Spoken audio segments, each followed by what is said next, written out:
জুলাই আগস্টে ছাত্র আন্দোলনের হতাহতের ঘটনায় জড়িত আওয়ামী লীগ ও তাদের সহযোগীদের বিচারের পরই নির্বাচনে স্বাগত জানানো হবে বলে জানিয়েছেন অন্তর্বর্তী সরকারের প্রধান উপদেষ্টা ডক্টর মোহাম্মদ ইউনূস। টাইমস ম্যাগাজিনকে দেয়া এক সাক্ষাৎকারে একথা বলেছেন তিনি। ডক্টর ইউনূস বলেন, আওয়ামী লীগের যারা হত্যা ও নির্যাতনের জন্য দায়ী তাদের জবাবদিহিতার আওতায় আনা হবে। বিচারে অপরাধী প্রমাণিত না হলে তারা নির্বাচনে অংশগ্রহণের অধিকার পাবে। যারা অপরাধী নয় তারা নির্বাচনে অংশগ্রহণের জন্য অন্যদের মতোই স্বাধীন। তাদের বিরুদ্ধে রাজনৈতিক ভিত্তিতে লড়াই করব আমরা। রাষ্ট্রের প্রতিষ্ঠানগুলো এমনভাবে পুনর্গঠন করতে হবে যাতে স্বৈরাচার আর কখনো ফিরে না আসতে পারে। জুলাই ও আগস্টে আন্দোলন চলাকালীন বিক্ষোভকারী ও নিরাপত্তা বাহিনীর সংঘর্ষে ১৫০০-এরও বেশি মানুষ নিহত এবং অনেকে আহত হয়েছেন। এই বিষয়ে তিনি বলেন, আগের সরকার সম্পূর্ণ নিপীড়নের পরিবেশ তৈরি করেছিল। হত্যা, গুম ও রাষ্ট্রীয় প্রতিষ্ঠানের ধ্বংস সাধন, এটি একটি ফ্যাসিবাদী শাসন ছিল।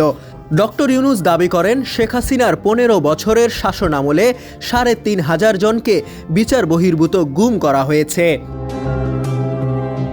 প্রধান উপদেষ্টা বলেন, শেখ হাসিনা শুধু ভারতে আশ্রয় নিয়েছে তাই নয়, সবচেয়ে খারাপ বিষয় হলো তিনি যে কথা বলছেন এটা আমাদের জন্য অনেক সমস্যার কারণ হয়ে দাঁড়িয়েছে। তিনি ভারতে বসে সরকারের উপদেষ্টাদের বিরুদ্ধে অপপ্রচার চালিয়ে যাচ্ছেন। এছাড়া সংখ্যালঘুদের নিয়ে ট্রাম্পের এক্স পোস্টের বিষয়ে প্রধান উপদেষ্টা বলেন, তিনি ডোনাল্ড ট্রাম্পের সঙ্গে এ নিয়ে কথা বলতে পারবেন বলে আত্মবিশ্বাসী। এছাড়া ট্রাম্প একজন ব্যবসায়ী, আমরাও ব্যবসা নিয়ে ভাবছি। আমরা কোনো সংকটে সাহায্য করার জন্য বিনামূল্যে টাকা চাইছি না, আমরা একটি ব্যবসায়ী অংশীদার চাই। বিশ্বব্যাপী প্রতিষ্ঠানগুলোকে আশ্বস্ত করতে হবে যে বাংলাদেশ ব্যবসার জন্য খোলা রয়েছে।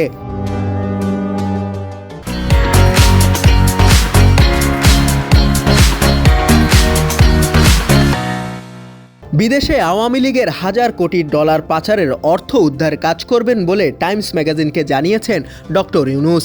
এছাড়া দেশের পুনর্গঠিত করার অঙ্গীকার নিয়ে তিনি বলেন, দেশে ৬ দফা সংস্কার প্রক্রিয়া চলছে, যেখানে নির্বাচনী ব্যবস্থা, পুলিশ প্রশাসন, বিচার ব্যবস্থা, দুর্নীতি দমন কমিশন, সরকারি প্রশাসন এবং জাতীয় সংবিধানকে কেন্দ্র করে কাজ করে যাচ্ছে।